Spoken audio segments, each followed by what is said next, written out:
Hello guys, welcome back to Zig the Programming Guide channel. In today's video, I'll be showing you how to delete Reels histories on Facebook. So, open up your Facebook app and all you need to do is click on the three horizontal line right above your screen. You can see settings and privacy.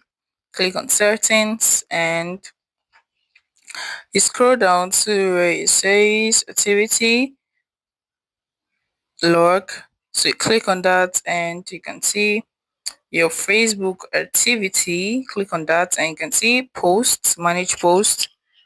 You also click on that and okay, this is like all the histories, and you click on filter, category, and once you click on that you can see videos watched.